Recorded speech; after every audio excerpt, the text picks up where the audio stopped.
So, welcome back to 3rd Age Reforged and to another battle replay and to another custom scenario. This one sent to me by DF Morris, and we're going to be seeing a heavily Dorwinion inspired siege today. They are going to be on the defence of what is most certainly one of their settlements, and we can see that it's rather an angry looking day. The shadow of Mordor is certainly extending its way north and eastwards, technically, from the Black Gate.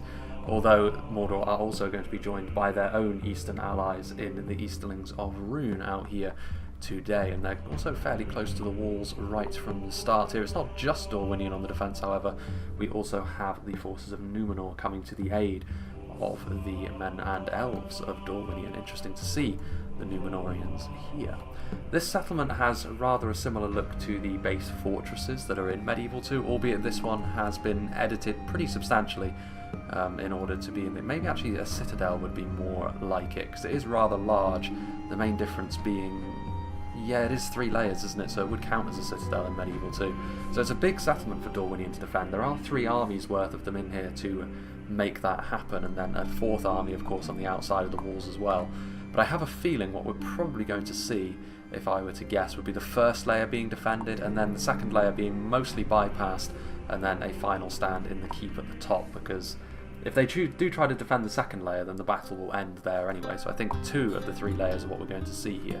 Certainly a big settlement, and Medieval 2 settlements, the base settlements anyway, like this, that like the ones that this is certainly inspired by, there's plenty of surface area for the attackers to work with. And now if the defenders were outnumbered by an army, or 2 even, then it would be something which maybe would be more of a problem for the defenders. But as it is a 4v4 siege, as we've been seeing a little bit more often from these custom scenarios, because they are a little bit easier to balance when that is the case, the attackers cannot simply rely on numbers and blanket the walls and then crush the enemy underfoot with their numbers. They will still have a numbers advantage, being that Mordor are on the attack and even Rhun are fairly numbers heavy themselves, but that is something worth bearing in mind. Or is it a... Actually, you know what? Yeah, it's fine.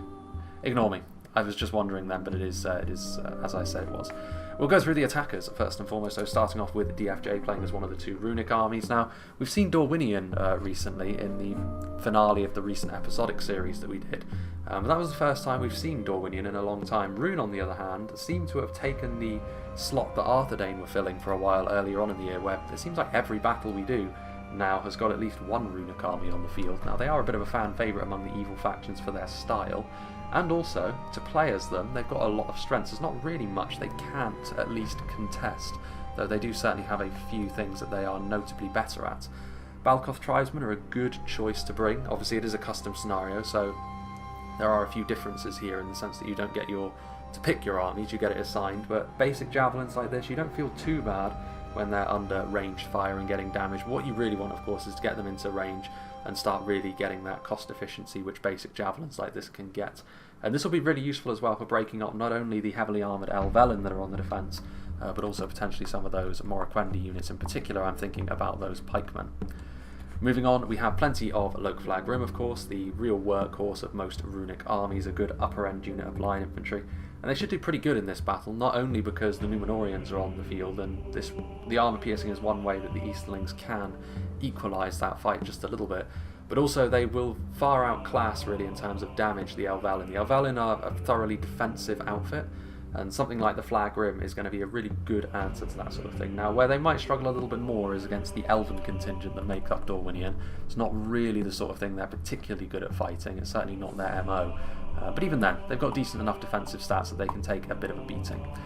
In there, we've also got some Eastron warriors. Seen a bit more of them lately. They're actually pretty good in melee. They're actually not too bad against cavalry and sustained melee either. They are very fragile, however. The lack of a shield means that they're terrible under arrow fire. They are vulnerable to cavalry charges, and they are ultimately still a rather entry-level unit of infantry. So while they can be efficient, they're not going to outright win you many fights unless you send them in significantly higher numbers than the units that you're sending them at, unless, of course, they're up against a fellow low-tier unit. Narrim, a unit of archers. I'd be interested to see how well the attackers can use ranged units like this in a battle such as this. Dorwinion have got plenty of answers for both damaging skirmish fire and just that more typical defensive archer thing with the Elvalin marks and they've got going on. So something like the Rim might struggle a little bit to gain much traction, and that's without mentioning the kind of skirmishers that Numenor can bring to the field as well. Some Scion Rim, always useful to have them as a defensive bulwark in your line as Rhun. They're not going to be as damaging as the other golden clad units that they have, but they are certainly the most defensively sound of them. And when you're up against it in terms of quality, the Scion Rim can help keep your line together, which may be the case against the Elven units from Dorwinion and the heavy infantry from Numenor. Lots more Eastron warriors in here as well.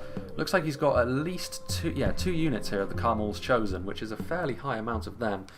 Big spike of quality in their line. All bodyguard units, of course, are very worthwhile. It's going to give you that quality that you need to really equalise against some of those units that I've already mentioned. As far as a bodyguard unit goes, they are kind of average, as I've said in the past, but with two of them, it does give Rhun a pretty interesting tool that they can use, and obviously they're, again, defensively very, very sound. Got 3 units of the Gamperim here as well. That Phalanx is going to be very, very useful, albeit both Numenor and Dorwinion have got their own Phalanx units which can outrange them. Both factions very comfortable with regards to their setup when it comes to pikes, but still, that armour-piercing edge that Rhun have could still be very, very useful come the late game where Phalanx units can really come into their own. His general, interestingly enough, is any unit of Loc Scion Rim, but I assume that is to encourage Jay to use his 2 units of Carmel's Chosen a little bit more freely and aggressively. Moving on to the first Mordor army, played by Eclipse 2500 of the Dark Cloud. He has got a Troll Catapult here, which could be used against enemy infantry, but more likely, I imagine, in the early stages of the game, he's going to use it to at least knock a couple of holes in the outer wall. Being that this is using some of the standard Medieval 2 assets, it's going to be a little bit easier, well, a little bit easier, get my words out properly, to knock holes in these walls and really take advantage of that mechanic. A couple of units of Orc Javelins, the same thing applies with them as with the Balkoth Triton, but I would say they're easier to use because while they are individually less effective, there are more of them and ultimately they're cheaper. So yeah, in a scenario that's not too important, but still, Orc Javelin's always a pain to deal with when you're going up against them because there's no right way to deal with them. You're going to have to lose something, be it ammunition or lives, before they cease being an annoyance. Sauron's Will, that armour piercing, as with the runic units that we mentioned, the Elvalin are really not going to like the sight of the Sauron's Will, nor will the armies of Numenor if they come up against them, albeit the Numenor quality will stand them in slightly better stead there. The Elven units will be better to deal with them. Orc Maulers, pretty much the lower tier version of them. They do have the armour upgrade, which will help them a little bit in melee, but ultimately very low melee defense. Unshielded means that that's not going to be enough to turn them into juggernauts on the battlefield by any means. Morannon Halberdiers, just a more numerous and slightly lower quality version of the Gamperim that we've already seen. The same thing applies. An armour-piercing Phalanx is useful, but if they do get locked in place by enemy pikes, they will be significantly less scary. The Morannon Infantry are very numerous. They, of course, don't have the armour-piercing of the Flagrim. That's not really their purpose. They're here to be here in great numbers and try to overwhelm defences and keep attacks going for a long period of time, because it takes a while to carve your way through 203 units unless you're getting shredded by some sort of ranged fire or the like. Temple Executioners and Temple Guard, Uruk Captains and Olag High, pretty much the quadruple effect of all of Mordor's scariest bodyguard units, at least when it comes to infantry. Temple Executioners obviously heavy swordsmen, Olag High very, very scary trolls. You need to use them at the right time, but if you do, they can be devastating. Temple Guard's armour-piercing arrows could be absolutely key at focusing down those really high-tier units. The Uruk Captains have got armour-piercing as well, which is very nice. And finally, we have a unit of Minas Morgul's Chosen, which are very similar actually to the Scion Rim in terms of how they are mechanically. Another unit of Minas Morgul's Chosen over here as well. Blackguard of Barad-dûr, these mass-pushing units are somewhat controversial in how simply they can be used, I suppose. But it is something which, especially in a 4v4 siege here, the attackers may end up being pretty reliant on. But these Mordor armies are very large. A couple of units of Blackguard there, even more Halberdiers, and finally we also have a ram being pushed up by Morannon archers, which is an interesting choice. Moving on to the second runic army, we have a DF Mevin. It's got some Eastron Guard, which in theory are meant to be the anti-cavalry version of these entry-level Eastron units. They kind of are, but also their additional cost in comparison to the clansmen, the Eastron warriors, and the fact that they're, in spite of the fact that they are clad in gold, they're not really all that much more resilient than the Eastron warriors. They are a bit of an underwhelming unit. They look cool though, and ultimately just being here in high numbers is going to help the attacker's cause. A couple more units of... there's another unit of Eastron Guard, more Scion Rim. Once again, we're seeing the Carmel's Chosen, as well as the armor piercing of the Flag Rim and the Gamp Rim. Classic runic army. Narim over here as well. Another unit of Balkoth Tribesmen, another unit of Narim, but perhaps most significantly, he has got access to the terrifying Dragon's Wrath crossbow. Body-piercing crossbow bolts are something which can level an entire section of a defence if you're not paying attention.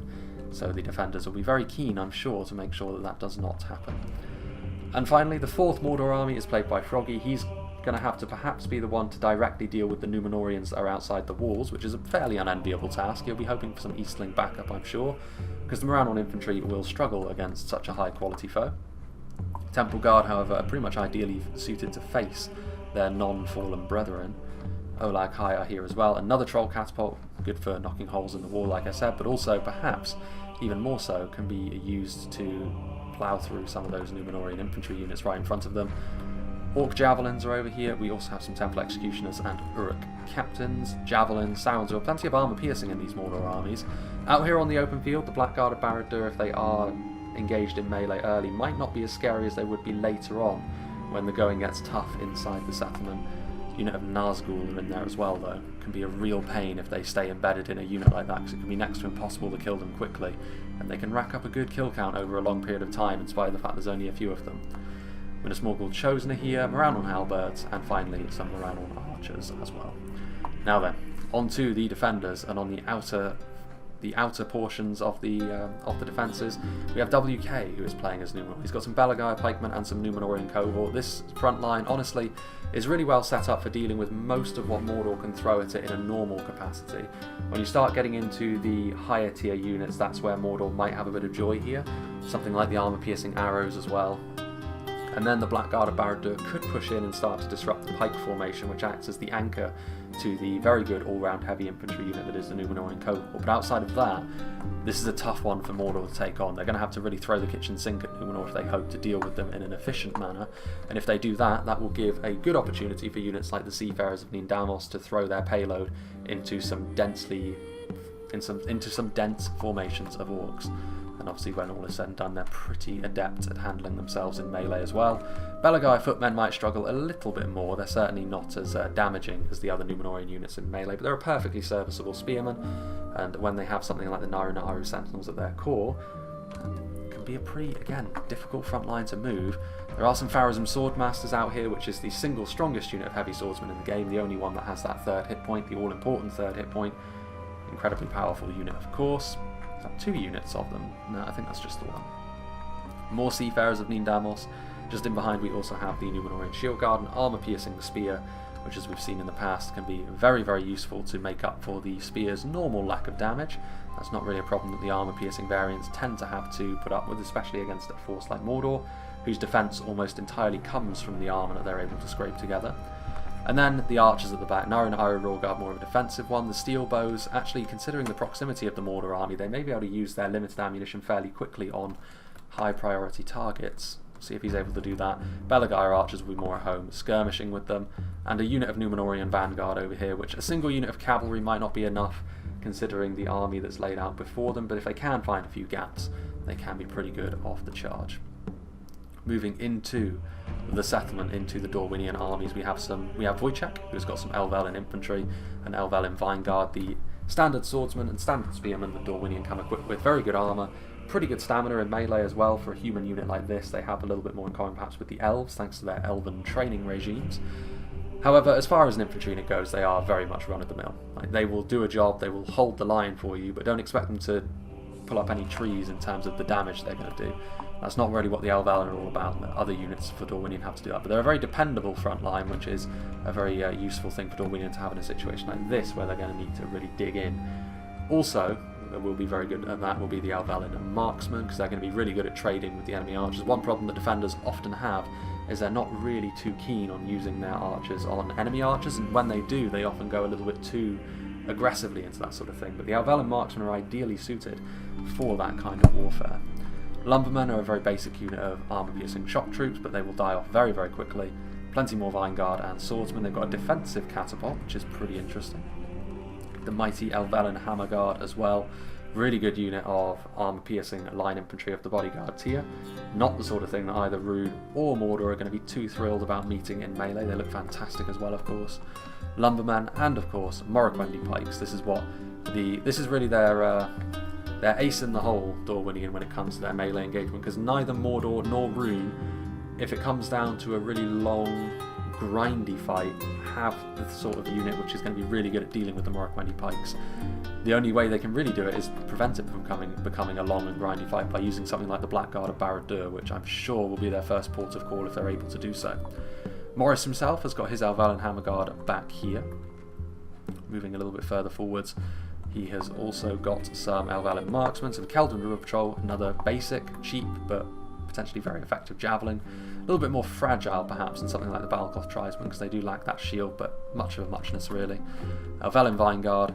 We have more pikes, more lumbermen, plenty more Elvelin on the front lines, getting ready to defend these walls, more Vineguard, River Patrol. There's a huge amount of Elvelin in the walls actually. Elvelin infantry, Vineguard and marksmen are here in huge numbers, which it means that they're not going to get overrun by sheer numbers, but it also means they maybe don't have the damage dealing potential needed to deal with some of the really high quality stuff that the attackers are coming with, but not too surprising. It is a 4v4 after all, so the attackers should be expected to have a bit of a quality edge in some places. Morroquendi pikes and Elvalin infantry, Elvalin Vineguard, more pikes and more infantry and the like, and then out here there are a few more units lurking around. I do wonder if this is maybe a bit of an insurance policy, like when the settlement is lost, this is where they retreat to, the hills just outside the settlement. Wojciech has got some Keldon River Patrol. I would assume actually this may be a bit of a reinforcing army that comes a little bit later on, because it seems like this is the main bulk of the Elven forces. It's only really the pikes that are in the walls. The rest of them, this is going to be the reinforcements from Dorwinion, much like how the reinforcements from Numenor are on the other side. Nandor Glade Guard have got an incredibly good charge on them. They're very damaging, but they're also quite fragile. But if they do come into the battle later on, that damage could really serve them quite well, as of course could the damage from the Morroquendi bows. Heavy Elven archers like this have a good base damage, and also reasonably tanky, but again, the Morroquendi armour is not really what they're all about. It's all about that damage. Pretty good in melee as well, as most heavy Elven archers tend to be. And then over here we also have some more Morroquendi bows. We have some, this is a fair amount of elves that are lurking around in the trees up here. Nandor Glade Guard, more River Patrol, and tons of Glade Guard. So this could be their finest hour, the Glade Guard. Interesting to not see any Glade Lords or Glade Masters from Dorwinion today, but even so, much like the Rohirrim, only this time it'll be a bunch of very angry purple-clad elves wielding glaives. At least I'm sure that's going to be the idea. Irregardless of that, I don't think there's going to be much need for a cut, so without further ado, let's get this show on the road. So interestingly enough, Numenor are going to be moving back with the main body of their army, but the Numenorian Vanguard are going to remain out here, and they do have the opportunity to pick off some slightly exposed units. Unfortunately, the ram itself rather getting in the way of their charge on that unit of Moranon archers, but there is a good chance here for the Numenorian Vanguard to get a few good charges off before they are inevitably caught out by something which is a little bit more dangerous to them. Something like crossbow bolts would make pretty quick work of single HP cavalry such as this. But they are in and amongst things now. Something else the Numenorian Vanguard could do is just go off into the distance over there and wait in the back of the map until later on to get some hammer and anvil charges off. We saw that in the last battle to a very minor extent with a unit of Iron Foot Hammer Guard, albeit the Hammer Guard are going to be more effective at that sort of thing. They are going to shoot with the Moranon archers just to ward off that Numenorian Vanguard, but in the end that didn't really come to a great deal, and they killed off just a single banner carrier. This, of course, being a settlement which is based around more standard assets, the arrow towers are going to be a factor as well, something else that the defenders can count upon to get a few kills as the battle goes along. It's not a huge amount of damage that it tends to do, but in a situation, especially in a 4v4 like this, that could be enough to tip the balance of power in their favour. There is actually a gatehouse around here, which I neglected to notice, mainly because I thought Numenor were going to stand where they were, but they are going to get back within the settlement itself. That will make defending the town a lot easier, with some of Dorwinion's strengths being bound up in those elven units in the hills. It wasn't 3 full armies that were defending the interior of the settlement, which does mean the attackers could potentially have used superior numbers to really good effect, especially seeing as a lot of these Dorwinion units are more your rank and file Elvellin. The arrow towers continue to fire. Not a huge amount of damage done so far, but that could very well change. Meanwhile, interesting to note this. So the Olai Kai going over here, Eclipse, going to be trying to maybe comb the hillside. I mean, we know these units are here, but they don't. They don't know exactly where they are. I mean, I'm sure they have a suspicion that there are Elven units in the hills that are hidden, but I'd be fairly surprised if they sent a whole detachment over to go through those hills. Indeed, that may be against the rules of the scenario anyway. Just keeping an eye over there. Well, in fact, there are the Numenorian Vanguard. It does look as though they make the attempt at killing off some of those troll catapult crewmen and failed in the doing. With the Scion Rim over here as well. I mean, it's annoying for the attackers this, but it's also not translating into terribly effective kills from the unit of Vanguard, so it's not really the worst thing in the world for them. Another potential benefit of these arrow towers is the fact that they can set siege towers ablaze, and that is proving to be a problem for the Easterlings attacking on the front side of the settlement, as several of their siege engines do crumble. Potential reason why you may want to use some of that catapult ammunition to kill some of these towers off. I mean, they're not terribly damaging, but if you end up losing too many of your siege towers, it does drastically reduce the amount of ways you have to get into the settlement, and you may indeed be forced to break holes in the walls, which take a lot more ammunition than the towers do. Another siege tower falling by the wayside there. Potential benefit of the ladders is they don't have to put up that sort of thing. Rams getting into place. I mean, the longer that they dawdle out here, the attackers, the more painful this is going to get for them. I don't think this is intentional. I think it's just one of the intricacies of Medieval 2, which is causing them to stumble over themselves a little bit here, because they are now getting into a position where they can start attacking the walls. It's going to be the orcs that get on top of this wall first of all. I mean, there's no Dorwinion units over here to block this approach. On the way now with a unit of lumbermen. And now, Numenor turning around perhaps to meet Froggy's advance, getting into a position where they're not likely to be caught out by a second army slamming into them from the side, and they can guarantee something of a 1v1, maybe WK. Will be more willing to take that fight.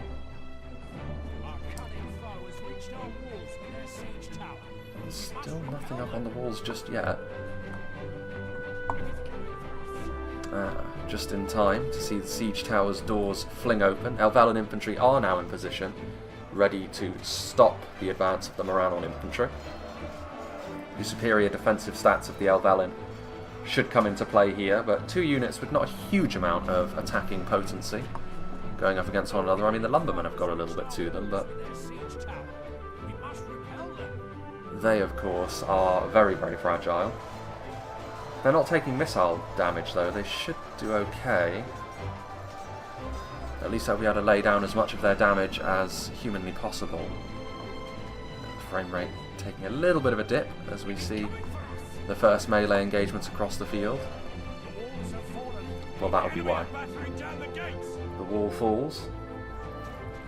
Not too surprising. Interesting to see Morroquendi pikes on the wall. I mean, we've seen pikes be somewhat effective up on wall fights before, but not when their formation is getting disrupted, and when you're talking about a unit with the damage values of the Sauron's Will, you're taking your life into your hands a little bit by using some of your more important units in that sort of situation. Orc Maulers up on the wall, axe to axe with the lumbermen, looking like they could rout with the arrival of those Elvellin. Javelins being thrown forth as well.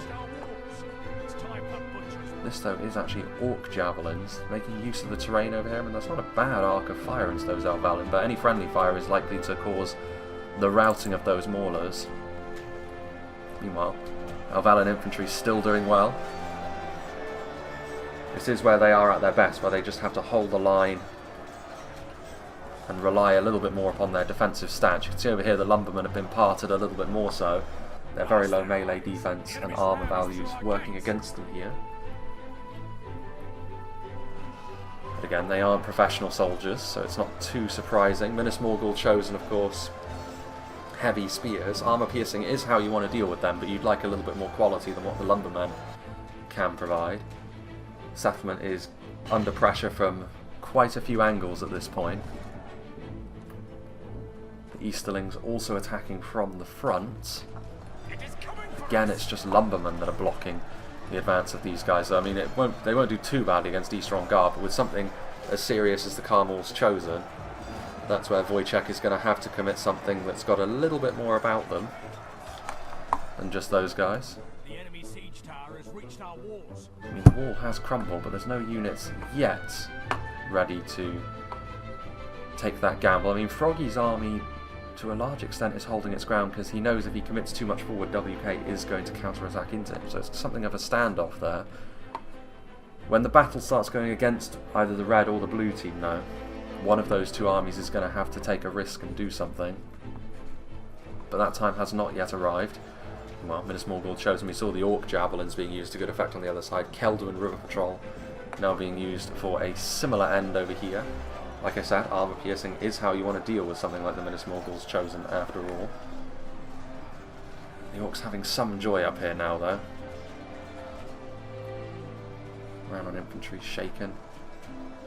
Camul's Shadow Guard moving in, a fairly chunky amount of Easterlings moving here to engage with the Elvalin Vine Guard. These basic Dorwinion spears, surely with this amount of armor piercing they're going to start to struggle unless ranged support is forthcoming. Lumbermen are ready. Flagrim. So far the Easterlings have been very aggressive with their units, which is going to force the defenders' hands somewhat. Risky. They're going to hope here, Jay, that they don't get noticed, but they do. Medexa is going to engage those Balkoth Tribesmen with that unit of Elvalin Vine Guard, and immediately they're going to retreat back out. The game of cat and mouse begins. And well, when the walls are crumbling, that's how you know, well, you know the walls are crumbling when the frame rate starts to tank like this. Flagrim, 2 units of Flagrim actually, going to try to put the screws to another unit of Elvalin Vine Guard.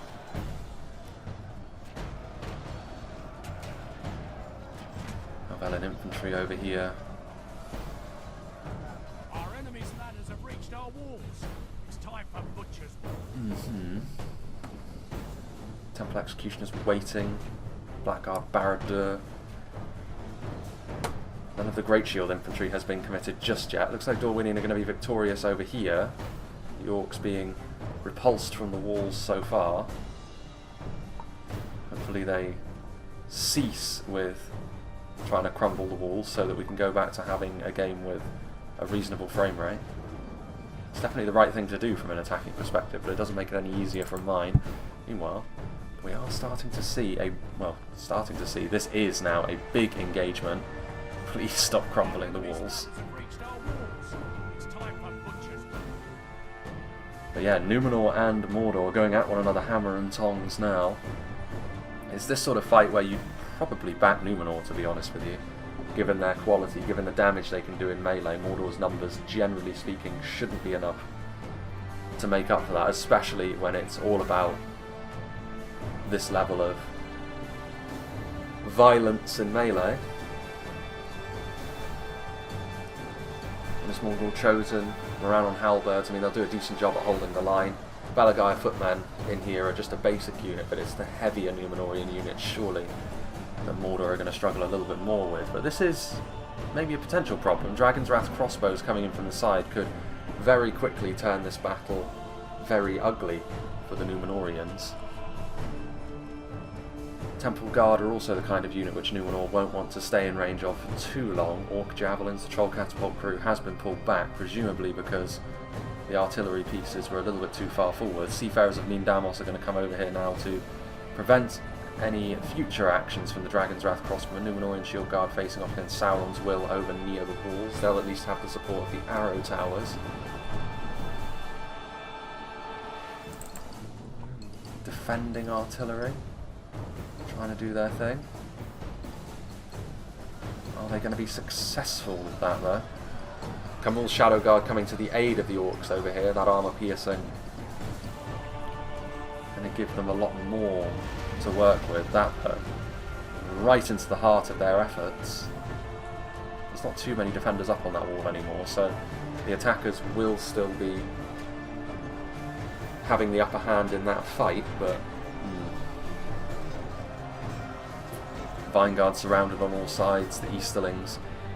Again, like, considering it's a mostly human-led defence within the settlement for the time being, Rhun are a pretty good answer to most of Dorwinion's units.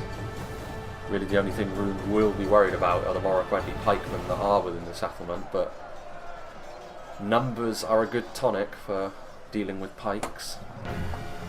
Well, Elvelyn marksmen trying to use flaming shot, and they're going to succeed in routing off a unit of Orc javelins. It's a bit of a desperation move to commit them to melee, even if it is just against their fellow lowly javelin unit, the Keldrin River Patrol. Well, let's go and have a look at what's happening on the front over here.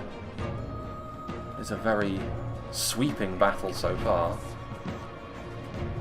The Easterlings do look as though they're going to be taking the walls, but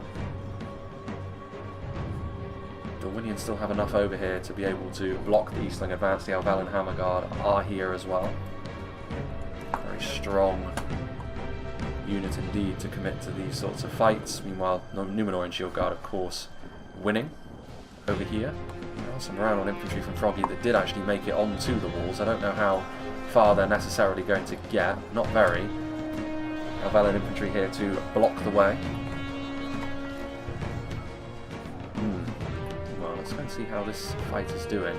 I mean, Rhun are on their way over here now, which, with that, I think Numenor are trying to run away.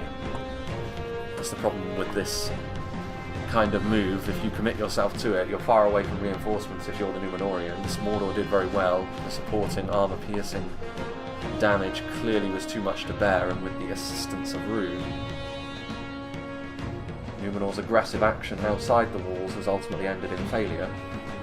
Not that Froggy's army is unscathed, but just looking at it, it's still in a pretty good condition. Good enough condition to consider this a fairly well-fought victory. Ooh. And there you can see the Dragon's Wrath crossbow shots. Artillery also making it clear that the Numenorians may have made a bit of a mistake. Round on infantry are over there. I mean, they're going to lose, but potentially some Orc reinforcements on the way. Flagrim being engaged by another unit of Elvelyn infantry. But again, like, this isn't really the answer, I would say, to a unit of armor-piercing infantry like the Flagrim.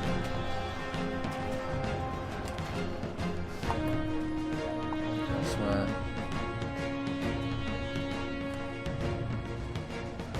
Round on halberds, defeat seems certain for them. The support of the javelins and the artillery fire. Yet another unit of infantry being committed up onto the walls as well to try and turn the attackers back.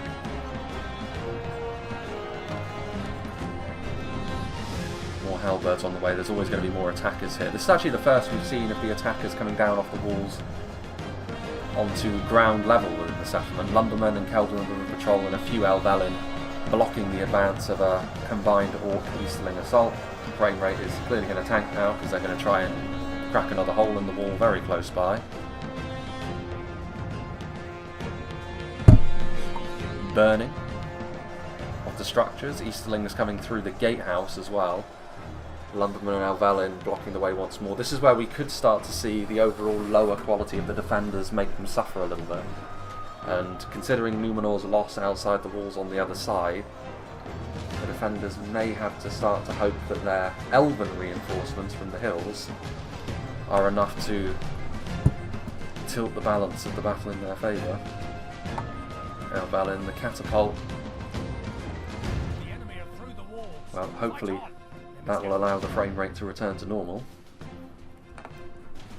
Well, Mordor have got onto ground level over here as well. Olag High and Minas Morgul chosen engaging with the Elvelyn. Blackguard of Barad-dûr on their way forwards as well. Still fighting going on up on the walls, but not for too much longer. The Keldrin River Patrol are now routing. What remains of the Elvelyn units up there are going to get butchered by executioners and Sauron's will. Still a decent amount. Again, like the problem here is going to be that a lot of these Elvelyn don't have the damage. Even the Morroquendi pikes that are down here are not a fantastic answer to something like the Olag High. And the Olag, they will fall away, the Olag High, but not before doing a high amount of damage. Oof, a little bit too long there. Catapult missing its shot. And over here a sea of gold is starting to overtake the purple line. Damage being dealt.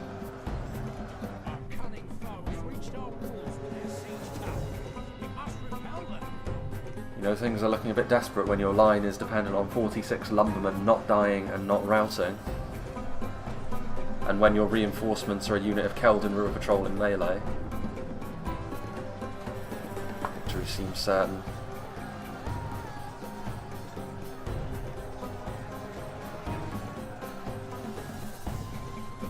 Yeah, the forward momentum at this point, definitely with the attackers. Blackguard of Barad-dûr pushing into the Elvelyn infantry. I mean, they're not going to be pushing through the line here, it's just a unit that they're using, I'm sure, to hunt down the stragglers. We're going to be heading into the transitional phase of the battle pretty soon as well, which generally speaking is another painful time for the defenders. Ever since that Numenorian collapse, things have been looking a little bit grim for them. Elvelyn Vanguard doing their best, but surrounded on one side by the armour-piercing Flagrim, on the other side by the bodyguard Tia Carmel's Chosen. The arrow towers will continue to try and lend a hand, but it's not going to be enough. I'd be surprised if they didn't rout as well. Over here, I mean, to be fair, the Elvelyn, even in the face of stuff like the Flagrim, it's not like they've crumbled. So, their defensive stats still proving to be fairly significant. Meanwhile, Brown infantrymen, they're still fighting. They are now wavering. So surely this is going to be the end for them. This singular unit that was sent up onto the walls. A small victory for the defenders. Meanwhile, Balaguer archers up on the walls. Numenorian cohort being left behind as a rear guard. They may be able to kill off these Olag High. But the Olag High are going to be reinforced by some out-of-ammunition javelins. Those numbers, is this going to be enough to break the spirit of the cohort? A horde of javelins descending upon them? Nope, their morale stabilises. And they will continue to fight. I mean, the Orc javelins are truly one of the worst melee combatants in the game, but when they're in this many numbers, and when they do have a couple of Olag High with them, it would be, even for them, it would be a humiliating loss against some bloodied and broken Numenorian cohort. Yeah, you can see here the retreat begins, and they are going to start to form up a new defensive position. Will they be able to retreat in an orderly fashion though? I mean, at this point they may as well not retreat with several of these units and just leave them fighting, because they're not going to be able to get away anyway. So you may as well leave some time. This is a bit of a tragic loss for them. A unit of Morroquendi pikes that have been abandoned up on the walls. Missiles finding their marks.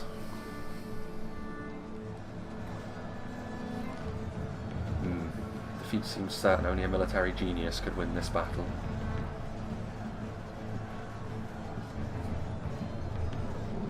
The enemy have ladders at the walls. Repel the attackers. Do they indeed? Is this on the interior wall already? Or is it just another one on the outer walls? Maybe it's from the Numenorians over here. This may be it, in fact. Yep, there they are. On the Numenorian side of things. I mean, units like this Elvelyn infantry, they should really be thinking about retreating then at this point. Every soldier is going to count come the late game. Have they moved these units down? They have. So the first, in fact both, reinforcing armies at this point have revealed themselves. So this could be the key moment in the battle. If this Dorwinion, mostly Elven-led reinforcing group, I should say, if it's effective, that could be enough to really end the attacking threat over on this side. Dragon's Wrath Guildsman. The only ones really outside the walls at this point is a few units of maulers and the like, but I mean, surely at this point they've noticed Nandor Glade Guard, Morroquendi bows, dangerous units. At this point, of course, the attackers could very well just turn around and fully meet that reinforcing army, and then all of these Dorwinion units that are still inside the settlement probably wouldn't counter-attack. Might be a risk worth taking. Our Valen marksmen continuing to shoot, they're having to angle their shots in a little bit of an unfortunate fashion for them.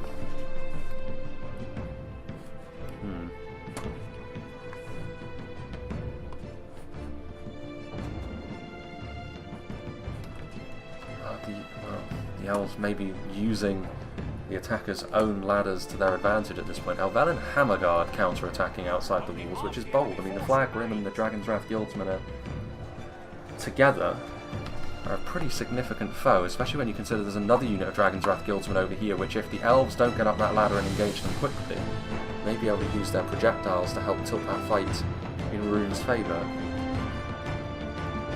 I thought there would actually be a bit of a lull in proceedings as the attackers make their way from the first wall to the second wall, but the arrival of these reinforcements means that is not going to be the case. Nandor Glade Guard versus Dragon's Wrath Guildsman, that's actually a fairly interesting fight. Damage of the Nandor Glade Guard, but the melee defense values of the Guildsmen, 2 units of the Glade Guard should make that fight go in the favour of Dorwinion, however. Meanwhile, Rhun on infantry, being asked to be the first ones to deal with Nandor Glade Guard, so it's clearly going to go fairly poorly for them. Forward comes the unit of Gamprim, not before a glancing volley there from the Keldrin River Patrol. Forward comes more Glade Guard.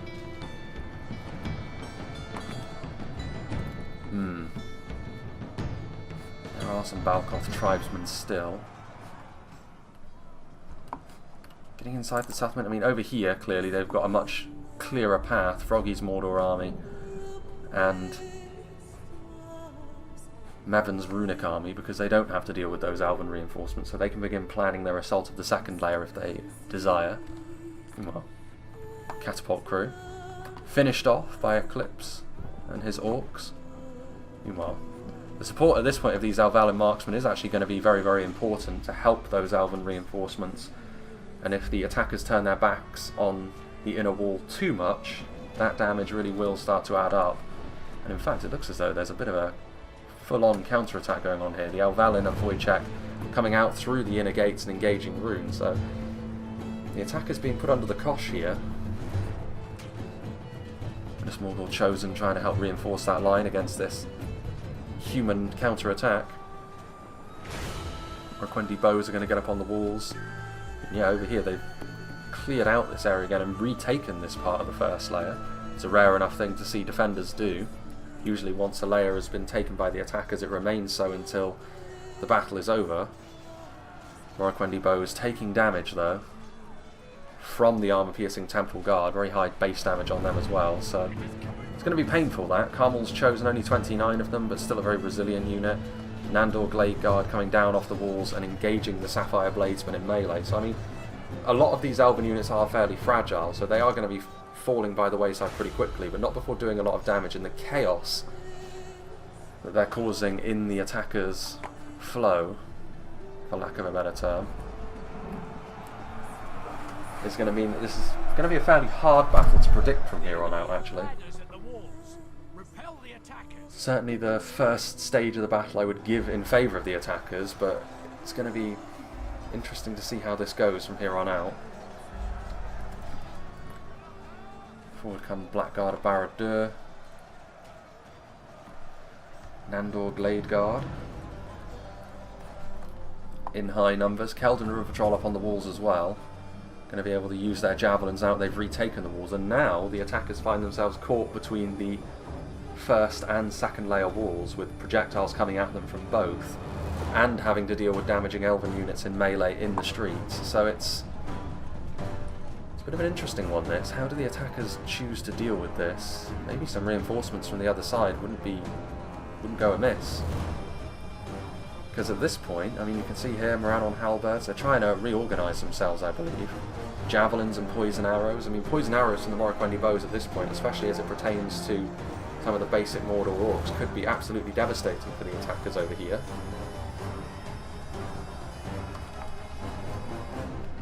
Scion Rim. Blackguard of Barad-dûr routing a big loss. We've seen how effective Great Shield infantry can be in the past, but not on this occasion, it would seem. The Alvelin Vineguard continue to push forward. Balkoth Sapphire Blaze been trying to use their javelins on the Vineguard as they do so, but not the worst loss for Dorwinion.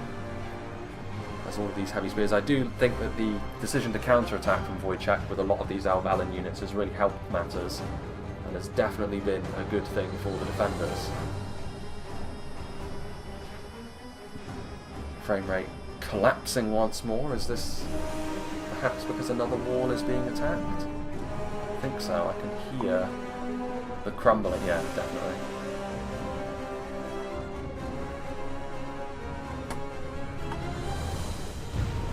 Here on the front, I mean, maybe with all those units Wojciech has taken out, it might be a good idea for the attackers to, over on this side, go heavily into an assault against the units that are inside the second leg, because clearly they're going to be under strength. They need to do something over here, though, the attackers. If they simply allow the battle to continue at the pace it's been going at for the moment, it'll be bad for them. More than one section of wall is being crumbled. Ideal. The frame rate will clearly thank me for that. So the attackers, they are doing the business on the other side, but I don't think it's going to be quick enough, because I think both Jay and Eclipse are going to be completely gone by the time this happens. There goes Jay's Runic General. Was right over here as well, at the hands of all of these Glaive Guard. Lumbermen joining in as well, all of this shock infantry surrounding the Scion Rim on all sides. Such a solid unit of spears, but they are routing with all this attention they've been getting. The ram. Elsewhere? I mean, that's pretty much it, is it not? Bit of combat still happening over here, allegedly. I think that has just finished. A couple of Dragon's Wrath Guildsmen, all that remains, being dealt with by the Hammer Guard.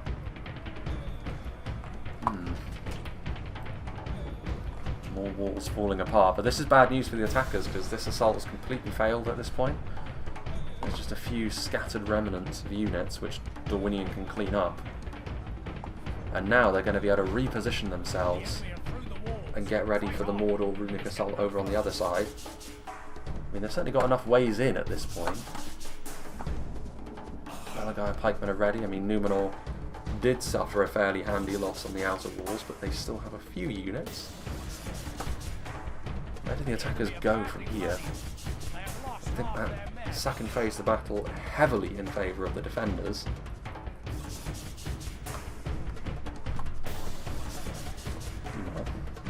Pharazim Swordmaster's still alive. Rhun on infantry. This is a genuine assault at this stage. Scion Rim. The Numenorians that weren't killed outside the walls, heading up the defence over here, and they are this time going to get some help from Dorwinion. Alvelin infantry, the mighty Hammer Guard as well. I mean, the Flag Rim, very well known as a good armour-piercing infantry unit, but thoroughly outclassed by the Hammer Guard here. Struggling to make any of these assaults stick, to be honest. I mean, there's one Olag High remaining. As soon as the Royal Guard have dealt with them, they can come down off the walls if they choose, and ensure that all of these Golden Boys aren't able to gain a foothold in this battle. Belgair archers being committed to melee.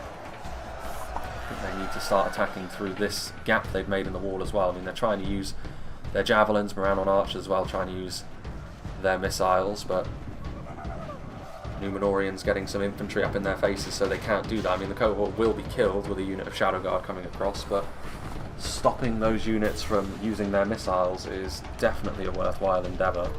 Our ally lies dead. Without their general, they may lose heart and flee. Was that Morris's general? That'd be an unfortunate loss if so, because they've only just been committed, but sometimes it does go that way, as I learned with Gimli in a campaign once. Embarrassing scenes. Meanwhile, Andor Glade Guard making their way across. Marksmen, Temple Executioners. So still fighting going on outside the walls over here, which is interesting. I mean, these Keldon River Patrol don't stand a chance against the Gamp Rim. Is there any more counter-attacking going on? I mean, technically there is. Medex are coming out here with a lot of these units. I mean, there's nothing technically about it. They've managed to rout Temple Guard. A large Numenorian counter-attack headed up by Pharazim Swordmasters and Naru Na'aru Sentinels. Lots of these pikes as well. Something which, again, do they have the answer for this? There are still a fair amount of runic units over here now from Mavin, who has arrived, but he's arrived too late to reignite this assault, I think. Eclipse has got his Uruk captains over here. They will be able to finish off some of the Nandor Glade Guard that did not retreat in time. Sapphire Bladesmen with their Falxes.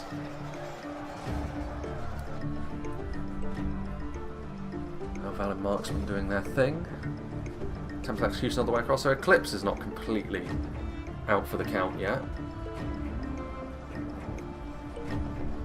He's got his Uruk captains, that armour piercing will be useful, but I mean, the problem, again, like these are elite pikemen, standard pikemen, and Pharazim Swordmasters, not the sort of thing they're going to enjoy facing off against whatsoever. Javelins, though, could be the ideal thing. Sapphire Bladesman, one of the better units of javelins the game has to offer as well. Still some Nandor Glade Guard being an annoyance there. Pharazim Swordmasters getting around them. Flag Rim pushing up with the Temple Executioners. More on that in just a moment. Still, again, the inner walls with their arrow towers, those kills are going to be adding up too. It's a race against time here for the attackers, because they could end up running out of the required manpower to continue to be competitive in this fight. They need to try and break the defenders before that happens. Victory seems certain for the Scion Rim. Balagai Pikemen, I mean, you can see here a huge amount of trolls. Some damaged Olakai, but also catapult crew, and that's enough to cause a lot of havoc. I mean, that's a lot of mass coming your way from a defending point of view, and I mean, trolls are ideal for dealing with pikes, and the Balagai Pikemen rout almost instantly as all those trolls make contact. Attackers starting to gain a bit of momentum back. The Gamp Rim and Moran on Halberds actually helping to anchor this line in place, and that's not great for these Dorwinion units. Morquendi bows, if they can get some units up on the walls, some javelins or archers just to do some damage to the attackers here, that would certainly make a good difference for them. River Patrol trying to use their javelins are a little bit close for my liking though. They're not firing into them. Shadow Guard taking some damage. Morquendi pikes are in position. Moving forwards, but again, trolls are the things that are leading the way. Even if they are just the troll catapult crew. One of the better units they can use against the Morquendi. Got some Alvalin backing them up as well. Still wouldn't like to call this battle either way at this point. Balance of power still relatively even. Well, there goes a Mordor general. That must be Eclipse's general, because it was the Pharazim Swordmasters, who are very depleted at this point, but Sapphire Bladesmen, all of these pikes. A unit of Alvalin Marksmen has joined them outside the walls as well, just for a bit of added heft. Victory seems certain for them though, so they're carving their way through these units in melee. Temple Executioners return. Dragon's Wrath crossbows being engaged in melee by Morquendi Glade Masters. So they were here all along. I guess I just missed them in the composition phase, but yeah, devastating unit, the Glade Masters. Alongside the Pharazim Swordmasters against the Temple Executioners and Dragon's Wrath crossbowmen, a real clash of the titans we've got going on over here. Pharazim Swordmasters are so depleted though that this fight, I mean, it's going to be really dependent on the Glade Masters and how strong they really are. Dragon's Wrath crossbows not taking too many losses. Temple Executioners are a little bit depleted as well. There's a few Nandor Glade Guard adding themselves to this heavyweight fight as well. More on that in just a moment though. There was fighting going on. There's a lot of corpses strewn across the battlefield at this point. Dorwinion have managed to reinforce this position adequately, I'd call it. Narim up on the walls. 120 bows firing away.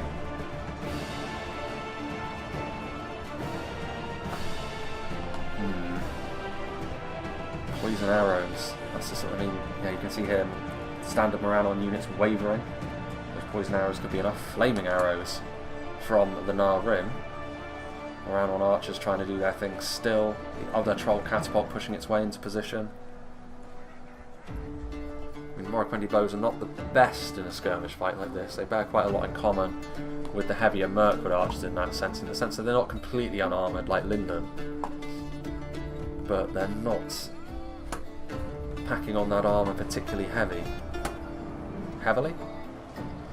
Either way, it's not where they're most at home.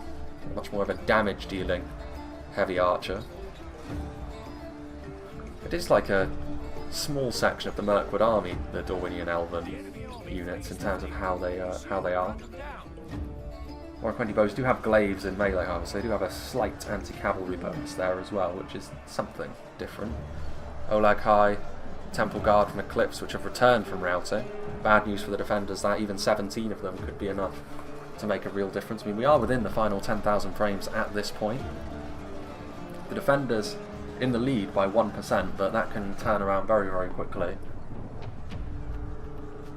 Pharazim Swordmaster's still out here. Naranaro Sentinels retreating, only 8 of them left though. Not sure they're even going to be able to retreat with these Easterlings over here in the way that they are.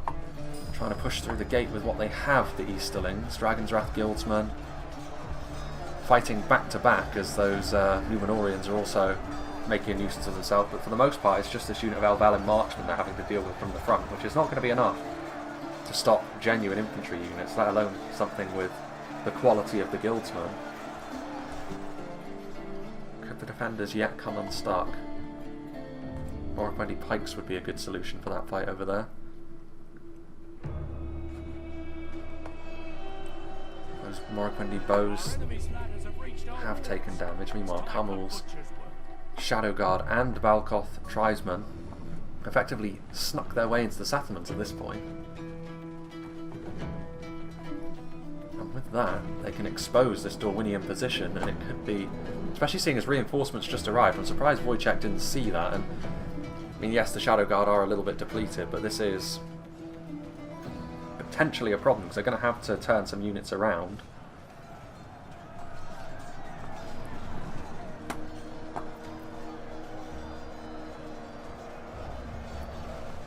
Oof. That Troll Catapult causing havoc in that Dorwinion position as well. There's still 32 Hammer Guard fighting up on the walls.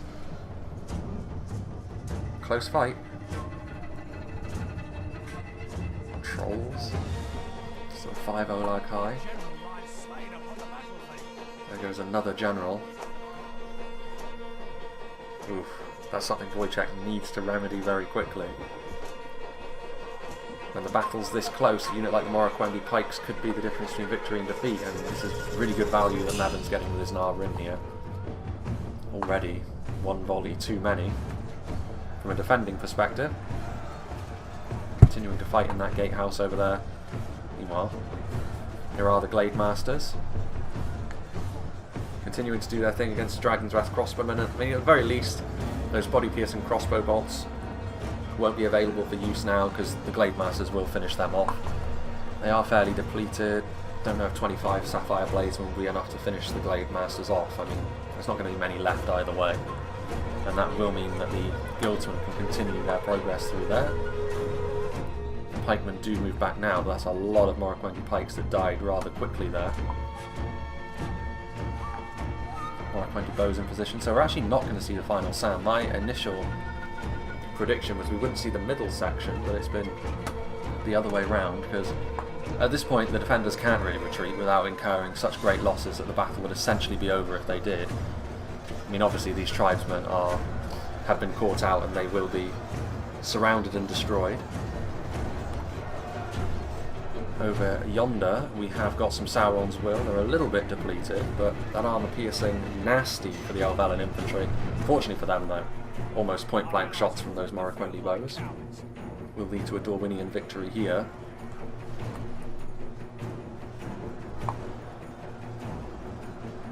There's some Narrim still up on the walls, marching through their own fire. But over here, our Elvalin infantry backed up only by Keldon River Patrol being asked to deal with the heavy spears of both Rhun and Mordor. And there's a catapult nearby too. Dorwinion continue to fight over here.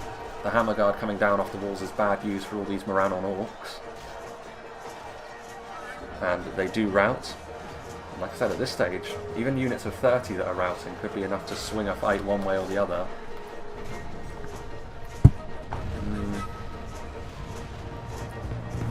Not really scoring any hits, but in close quarters like this, the use of a catapult is difficult and risky because you risk getting friendly fire, and at this point, Mordor's morale in particular is going to be fairly difficult to maintain, even the Easterlings. May very well start to fall apart. It's interesting that over on this side is actually where the attackers are making swifter progress now. These Elvalin marksmen getting shot in the back. And surely that will lead to their defeat. Their imminent defeat. Still you can see the twang of the arrow towers as well. Still a unit of Morroquendi pikes here, which could be committed at any moment. They may need to be committed as well. There's still Uruk captains and Temple executioners, but they're very depleted at this point. There's still Nazgul in there as well, 5 of them. In melee for quite some time, but so far Dorwinion's Elvalin units have really proven how dependable they can be in this fight, though. While they're not going to be spectacular, and indeed they haven't been in this fight, but in a lot of confrontations they've been robust, and that is exactly what you need them to be. A player admits defeat, the Troll Catapult turning around. That was a mostly good shot, I think. There's not much of the attackers left, so they may as well actually. Any friendly fire they incur will be paid back to them, considering there's Hammer Guard in there, there's Glade Guard. Your own assault is about to fall apart.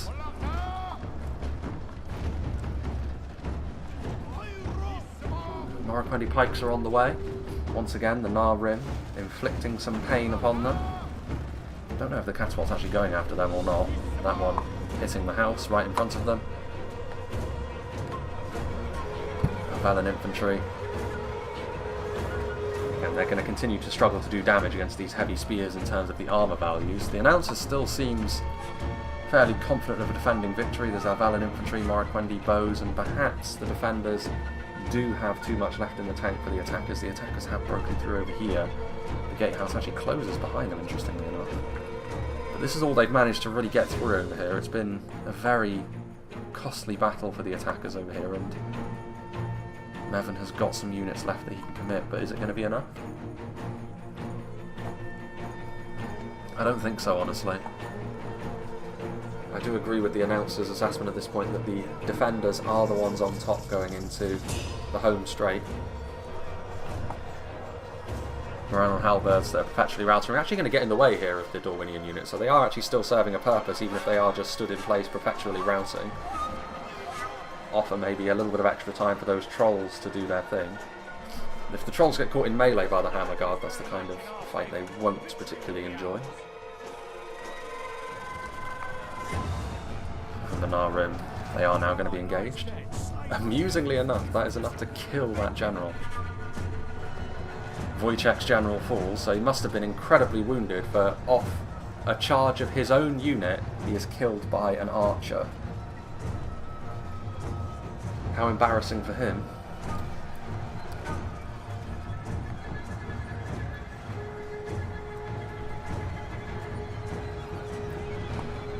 Defeat seems certain for Rhun, and at this point it's coming down to numbers, there's simply too many. There's also some Elvel and Hammerguard in there, which is exactly the sort of thing which is going to be fantastic at dealing with Scion Rim, even though I'm sure they're probably fairly battered and bruised at this point. Yeah, 18 of them left, but that'll be enough. That'll be enough to make the difference alongside all the other Elvel units that are here. And there's still the arrow towers doing their thing as well. Do they have anything left, the attackers? Outside? Anything over here? No, those are all going to be routing units. Temple Guard, they won't come back this time, far too depleted. Sapphire Bladesmen going to try and throw their javelins in, but yeah, counter-attack, I think there's going to be too much. They're going to try and use their throwing projectiles here, Rhun, to do as much damage as they can, but there's no way they're going to be able to do enough damage to tilt the fight back in their favour, I fear. Especially consider, I mean, 67 Morroquendi Pikes. This is the unit that got savaged a bit by the Nar Rim earlier on, but it's still very good to have at this late stage. There are still some crossbows, actually. 4 of them. If a full strength unit of Dragon's Wrath crossbowmen would be the sort of thing which could turn this fight around, I think. But that is not what they are working with. Still some range support coming in from the Morroquendi bows as well.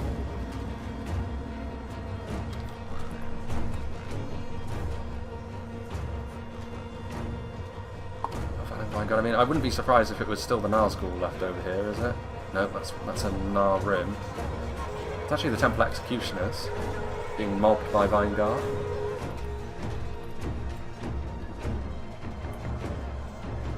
Still some bows. Elvel and Hammerguard at this point surrounding what remains of the Scion Rim. Those units out there are perpetually routing. There's actually a few more frames in this battle than I would have expected, given the... At this point, it really is just clean up for the defenders.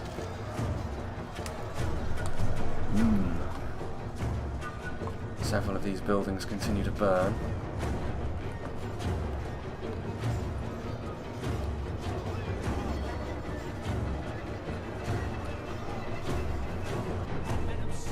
There goes the Runic General. Surely morale will collapse in the face of that. Sapphire Bladesmen get scythed down by the Morroquendi bows, proving their damage credentials. And there go the Scion Rim. Routing, the Troll Catapult crew are behind enemy lines, punching on through, taking their vengeance on Morroquendi bows. Getting bloodied up the whole time, but there's still some Vinegard. Still the Temple Executioners over here as well, although surely they won't last for too much longer. Their saving grace is going up against the unit like the Vinegard. It's not the most damaging unit. They've got their upgraded armour as well, so it's going to take a long time to kill them, although now it's not, with the Hammerguard coming in. A case of pick on someone your own size. Dragon's Wrath Guildsmen being engaged in melee now as well. Their melee defense values are such that it will take a little while for the Morroquendi and their Elvelin compatriots to finish them off, but finish them off they will.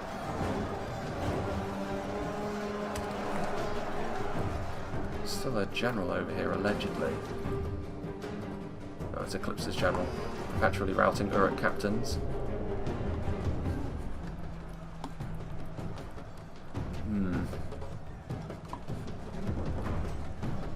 I can feel my voice starting to go, actually. So I feel as though this is actually going to be the only battle that I'm going to be able to record today, which is a bit of a shame, but at least it was a good one. Valid infantry, the Keldon Road Patrol as well, coming to the aid of those Morroquendi bows. Trolls, I mean, at this point you may as well commit them to melee. Like, you're not going to achieve anything by running away. You may as well get them in there. Pad your kill count out a little bit as well against the River Patrol. Troll Catapult crew will be able to do that, certainly. Guildsmen. And surely at this point, I mean, still the Temple Executioners showing how resilient they are, even with the arrival of the Hammerguard. They haven't been completely destroyed just yet.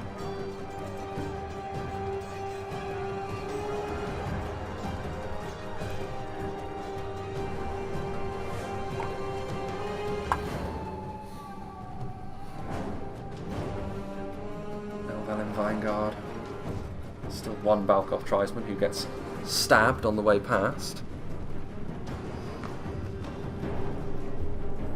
That's it for resistance over here. Where did those trolls go? What on earth are they doing? What is the purpose behind this at this stage? Rhun infantry. Are they just trying to circle around? I'll have to fast forward through that if that is Froggy's intention, because I'm not interested in a Benny Hill tribute act at the moment.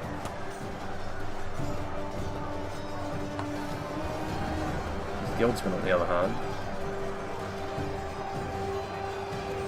Melee defense coming in clutch for them, just to give them a few extra seconds of life.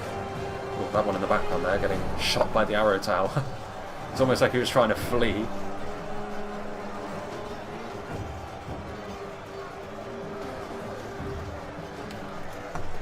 I kind of like the almost tartan-like purple tartan that some of the Dorwinion units have. It looks like that kind of effect that they've got going on their sleeves. No, it's only vertical lines actually, isn't it? It's not the checkerboard effect.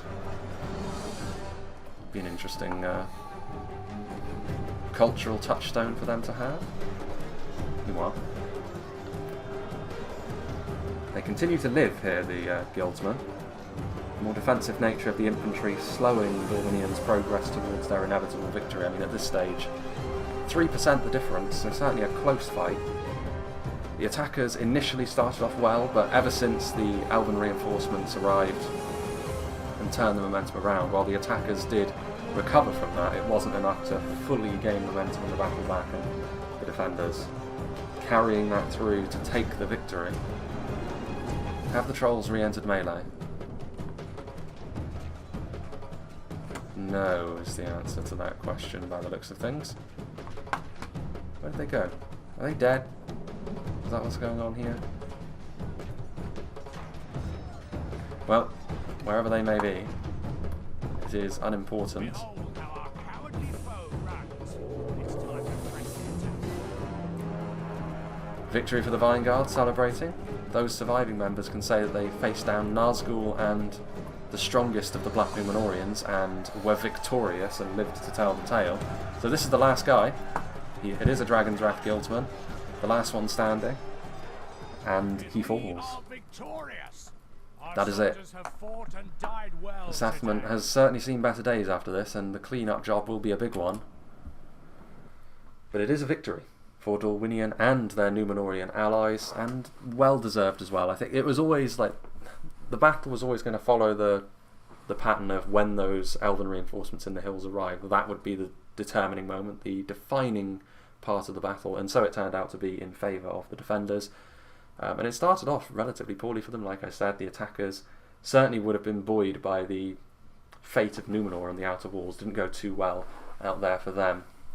But they salvaged enough to also be a contributor later on in the defence with their elite Pharazim Swordmasters, all those pikes as well. Really helped finish things off for the defenders over on the other side. Froggy and the other runic army, was it Mevin? Yeah, Mevin.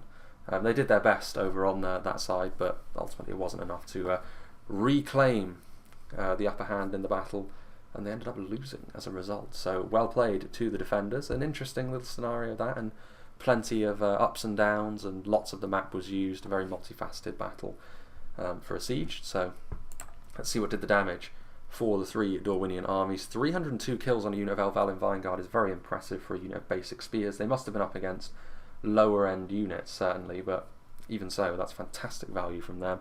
115 on those Elvalin infantry. Morroquendi pikes doing quite well. The Glade Masters 94, but remember they were up against some really high quality stuff. Dragon's Wrath crossbows, Temple Executioners, Guildsmen, Sapphire Bladesmen and the like. So all of those are going to be high quality kills. Marksmen, bows, river patrol, missile units doing quite nicely too. This army 461 on those hammer guards, so again really proving their strength in melee there. Plenty of kills on these basic Elvalin units as well. Lumbermen even getting 111 kills, not bad. Glade Guard, Morroquendi bows, yeah, really good performance from that army. And finally, 244 kills again for the hammer guard, which is another good return really. Morroquendi pikes less so for them, but infantry, marksmen, Again, missile units, as you would expect for defenders, missile units racking up some good kills, 172 on a unit of basic infantry as well. So there you go, the Elvelyn proving their worth. They may be basic, but they're very good at what they do. You know, their armor values, defensively they're really solid, they've got a lot of stamina, like I said. All of these things add up to, if you don't know how to deal with that sort of thing efficiently, they can be a real problem, and on this occasion they showed their quality, I think, and they showed their value to Dorwinion. Dorwinion is not so reliant on their elven contingent to the point where the human part of them is just an appendage, basically. They're good. They're a good unit. Either way, big thank you to Morris for this custom scenario and for allowing me to showcase it, and a big thank you to all the players as well. Following on from this battle, I believe, I'm not sure exactly when, but I think this one might actually be the last video of November. So Rise of Mordor content is going to be forthcoming very, very soon after this replay. I want to do the first Rise of Mordor video on a Wednesday on my recording schedule if possible, so effectively it will be the first Wednesday that I release within December, I think that will be. Either way, that's upcoming. Another Silmarillion battle also upcoming, and plenty of other Reforged replays as well, so the content for December has certainly taken shape in my head, even though I'm still in the first half of November when I'm recording this, but all is well. Starting to gain up a bit of a pre-recorded backlog as well, which is good if I do suddenly get sent away for even a small amount of time again, and also it allows me to pre-plan for the Christmas period as well, where I'll be able to record up until about the 22nd of December, and then up until the new year I'll be away from my PC, I believe, so I won't be able to, but it's one of those things. Always pays to have a bit of a backlog going and plan ahead. But enough of my waffling. Once again, big thank you to Morris and all the players. Hope you enjoyed this, and I hope you'll join me for whatever is next.